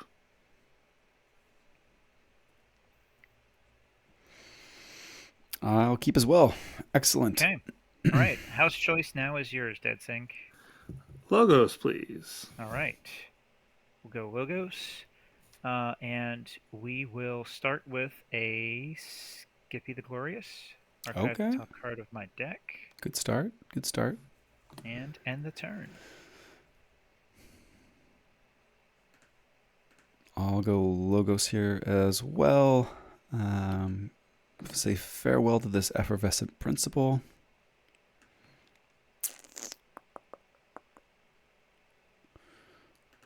I'm gonna mineralize a quantum mouse and play another, and that's it for now. I'm gonna say logos. All right. We'll get some reaps in while we can. I will not take the archive. And I will reap for another archive. Play Stormstrong's favorite card. And we get to see your hand: Third of Cliff, Code Monkey, Dust Imp, Red Baron, and a Skippy the Glorious of your own. So, all right. So you got a 2/2 over there. All right. I will pass the turn. Shed another chain down to 1. Very nice.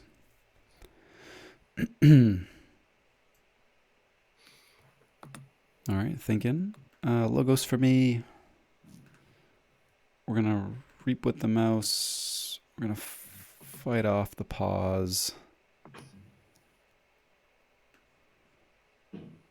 I'll get an archive as well from my own Skippy.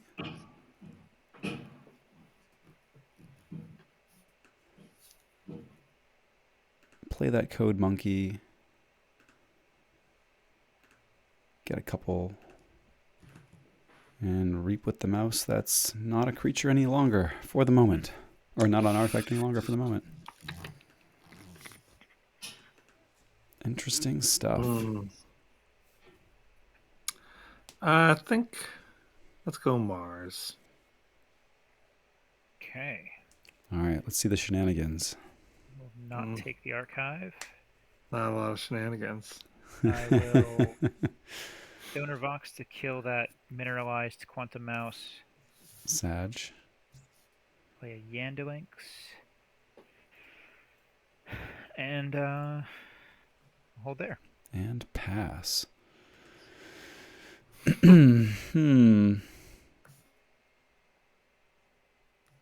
Very cool. Very cool.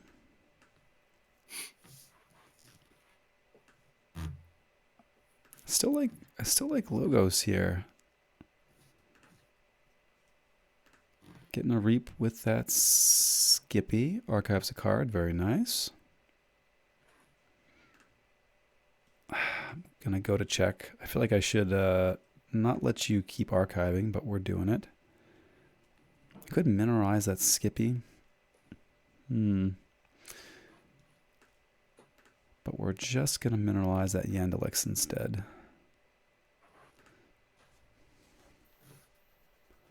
All right. Logos, please.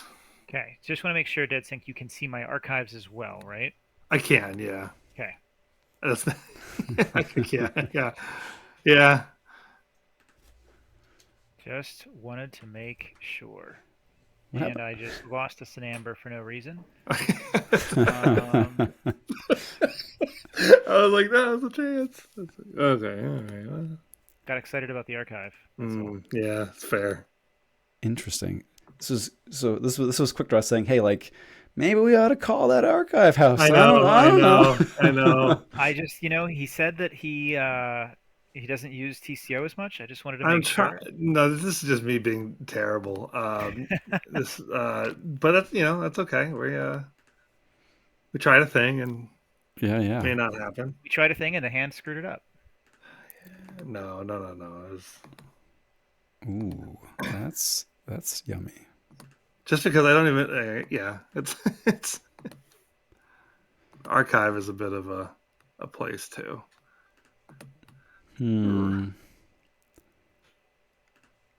All right, that's Skippy. Just in case you wanted to go Logos one more time. Let's go, Brobnar. All right, there it is. Yeah, Take that archive. yeah. I mean, it's Cirrus Maces. Let's see. Ooh, hopefully you see why I was struggling with this kind of eruption. Oofa doofa. Let's go. Ooh, do we have? No, Razor Glass would hit Donor Vox, right? It's the lowest power creature. Oofa doofa. Wow, that's cool. That is a big ship right there. I don't think I've played with Eruption before. I was just gonna say I don't think I've ever played with Eruption before. Very cool. All right, we get to make a key. That's nice. You have no Skyborn. Okay, and I'm going to say yellow key first. It hurts me. It hurts me deep inside, but that's what we're saying. And I think we're just going to keep pushing the envelope.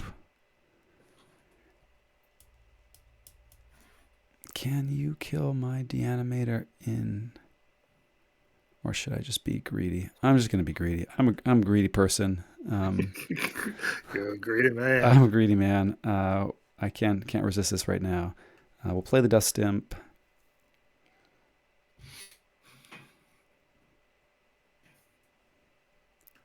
We'll play this Slayer. They're both going into the Gift of Amber. Yeah, very nice. And you have one more Effervescent Principle hanging around. But I don't know if you've moved a ton to get back into Logos. You may. Trying to decide if I want to leave this Eruption around to come in for fights. It feels like it could be a bad idea. Could be a bad idea.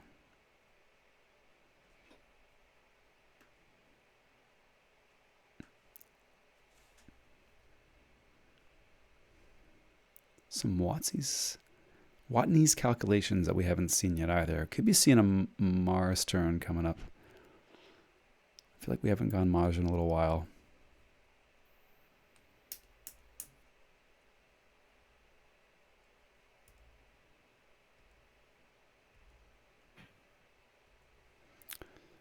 All right, we're going to play this Cauterize Vitality, discarding, the Red Baron,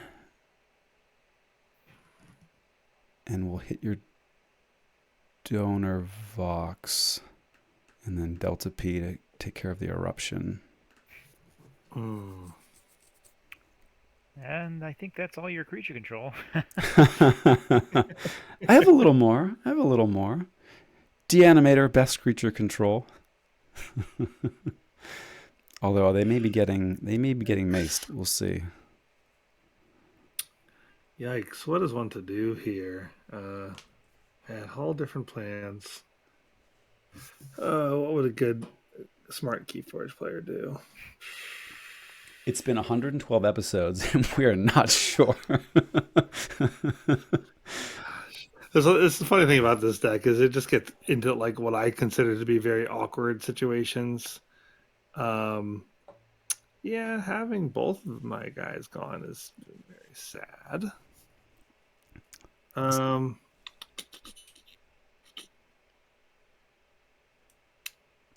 I think, jeez, I don't really want to go any of these houses, but I guess I have to choose one of them at some point. Oh, lordy, lordy. I guess let's go Logos. All right. We're gonna EP that. Mm-hmm. Nice. Got the scree in finally. I archived it a few turns too late. Would have been some good disruption, I think. Oh. Um, Yeah, that's not one I want to deanimate a ton. I think Interesting. I'm gonna pass there. And I can't go Logos. Look at that. Very cool.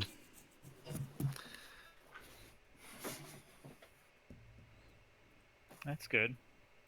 Beautiful. One thing's going for us right now. Listen, I realized my first mistake was I probably should have mulliganed, but you know. I thought the opener was okay. Oof.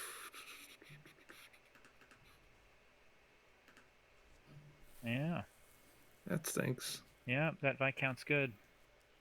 Viscount's pretty good.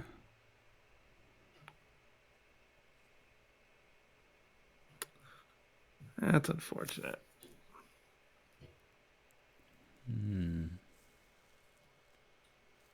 Oh, it's our turn now. I guess it's. Yes. Let's go Mars. I guess we have to. All right.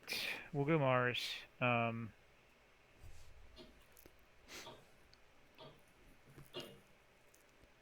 Mm-hmm.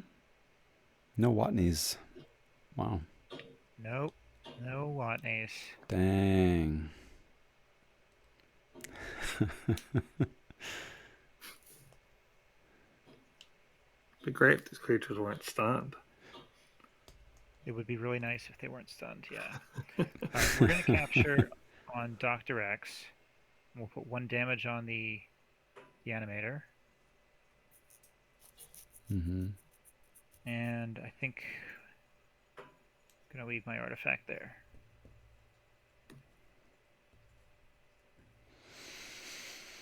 Cool. Got a couple thirds that can come in for value. That's cool.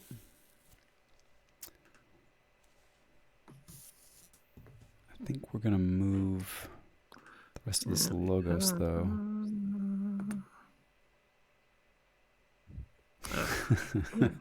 I even don't like the discard pile that we have. I don't know that I get the reference for Watney's calculation. Ooh. I'll have to look at the card again. Now, real question: let's see. Do I save this deanimator? We've only seen 2, so I have 1 more coming. Or do I tuck the Viscount with a mineralized counter? Let's see what we got archived there. Okay, cool. And see what we archive here. Okay, very cool.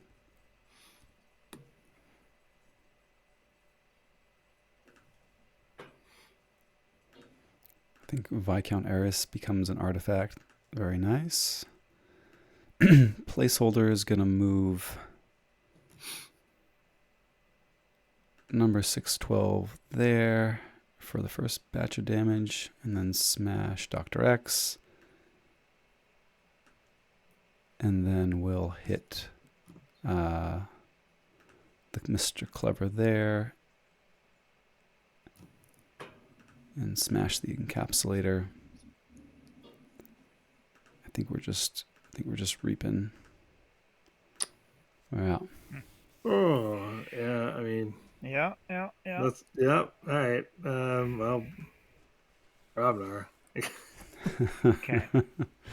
This is I'm so dejected. The good news is we can do something in It- Brobnar. Yes, yes. Oh, interesting. There are something. I was hoping to have more options, but Yeah. no. What can you do?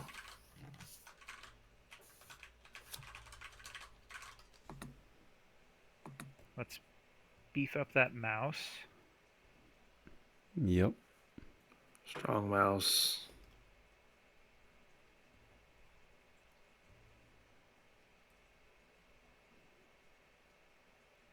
Whoa. I was like, how are we rearranging the what in the holy name of uh Yeah. four power Star Alliance creature is going on? Yeah. Yeah, we got that Viscount gone now. Sag. It was always two maces away, I guess.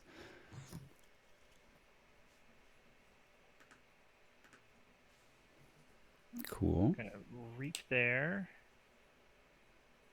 It's ready and fight to unstun him.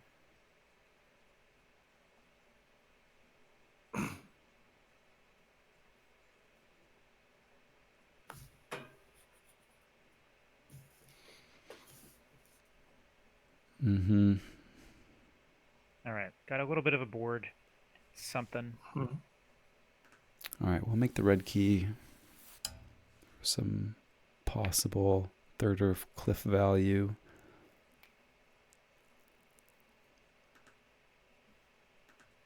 I think we're just boring here, and we go back and reap with our logos,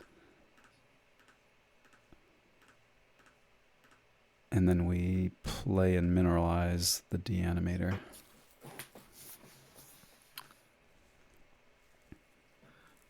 Okay, I think there's just one choice here, but I think we'll do it, of course. Let's go Mars. Mm-hmm. All right. So we can extend the game here, which is exciting. Quick Draw said with his voice dripping things. Oh no, I can't actually. Oh yes. I needed to scrap a logos card. Hmm. I can't do that now. Scrap a logos card. Oh, to smash my deanimator. Well, yeah. Yeah, I don't think I'm gonna get it then. Let's see Yoinks. though. Yeah, yeah. That happened, didn't it? I don't think there's anything we could have done. I don't think there's anything.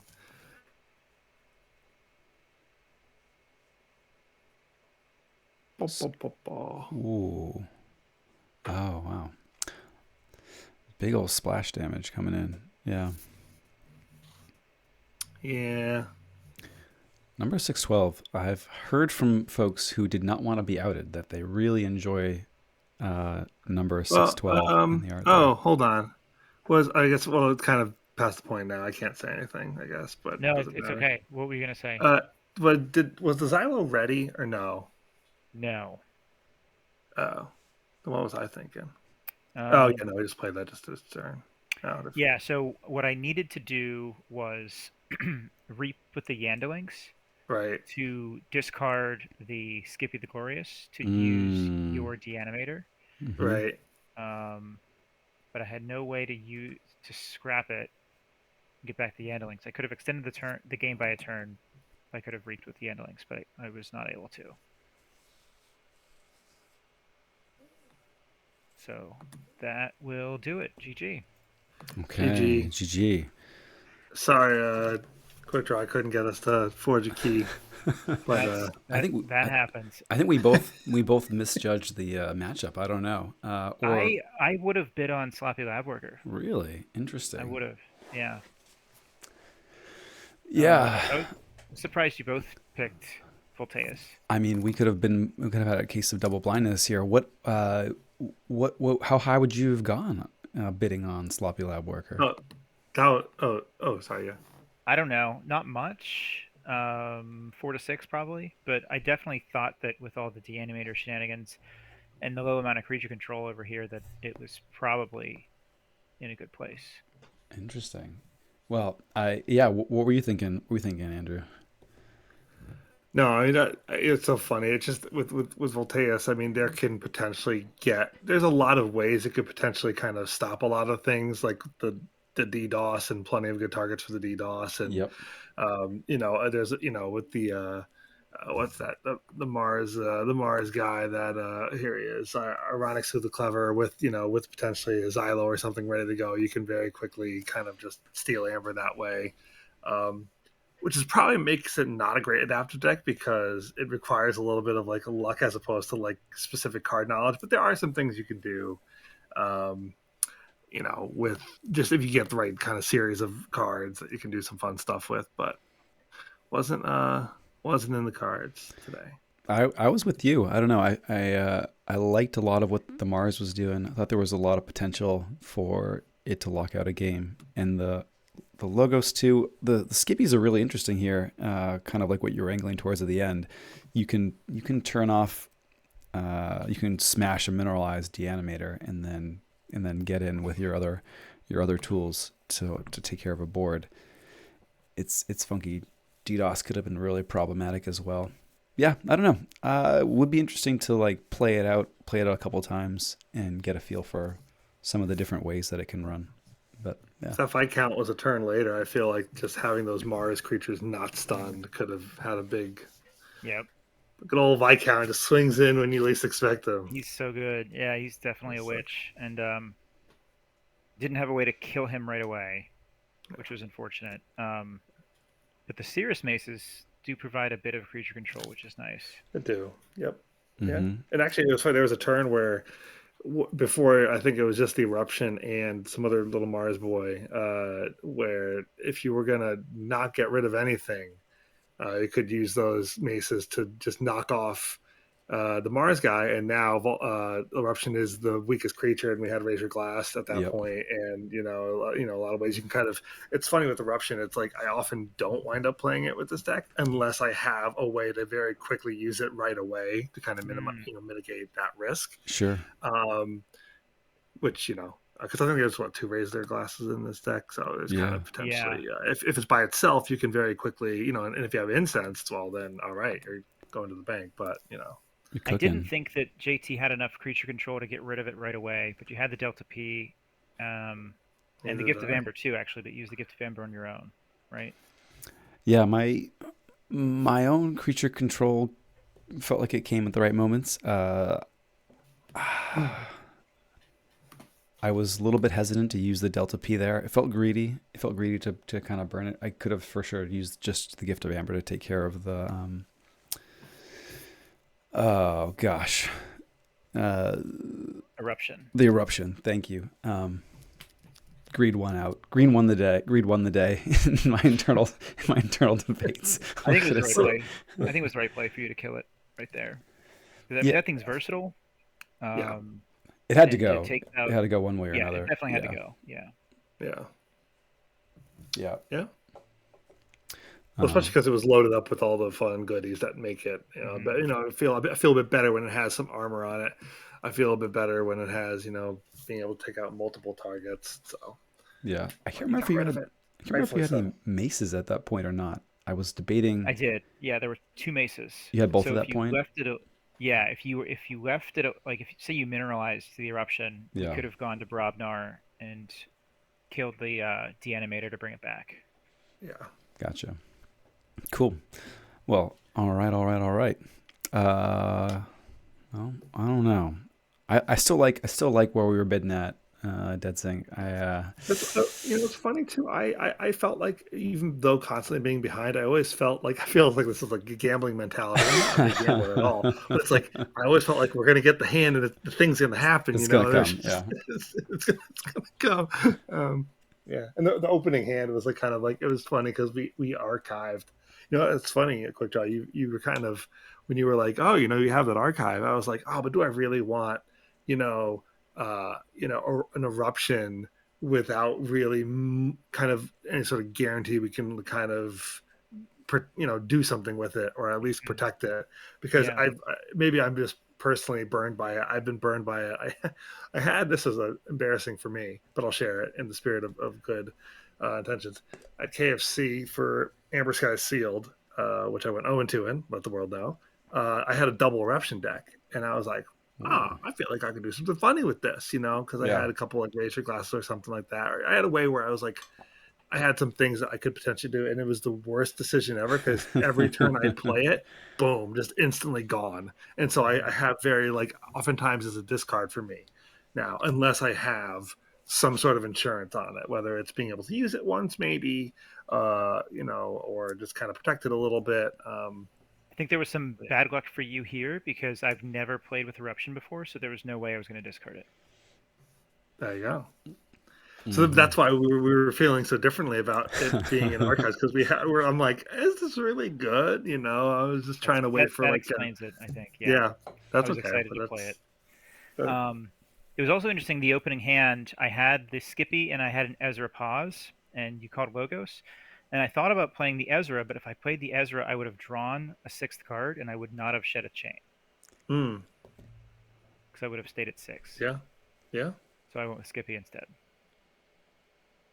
I don't know. It was the right call. Also, because just getting that archive is like that was the first turn you're talking about. Yes. Yeah, because I was like, I was actually thinking the same because I'm like, okay, it's effectively a draw, but not filling our hand size, Right. right? It's a deferred draw. Yeah. Right. 100%. I'm with you on that one. Yeah. Yeah. I did breathe a little bit of a sigh seeing the Skippy the get played. The two in the list, I mean, I do love doing a deanimator shenanigans, and usually the first thing I deanimate is one of my own deanimators. And I don't know, having only one in the mix to contend with from then on wasn't terrible. Not that I think that was the wrong play. It was just kind of interesting facet to like how things roll out, right? Yeah. I'm just fascinated I didn't bid on triple deanimator because I just love deanimator as a concept, and I don't have it. I only have a single deanimator deck, and I always joke about how I'd love a triple deanimator. And here's my chance right in front of me, and when faced with the challenge, I got nervous and ran. They're fun. They're a lot of fun. They make for some really wacky situations. As I'm sure, you appreciate, acutely as a judge at times. Yeah. Nice. I do. I love the animator. The animator's good. Cool. Well, that was fun times. Getting late, I guess. We can let you go. Folks, we appreciate you hanging out in the chat. Thanks again, Dead Sync, for joining us this evening. Good times. And sorry for the recording shenanigans, but we made it through. That was part of the fun. We'll figure it out in season 4. Yeah. Thanks for the games, and thanks for the. JD's like, maybe. Maybe not. Part of the charm. Yeah. All right. Cool. Yeah. Cool, folks. All right. Well, we'll see you around the lab. See y'all.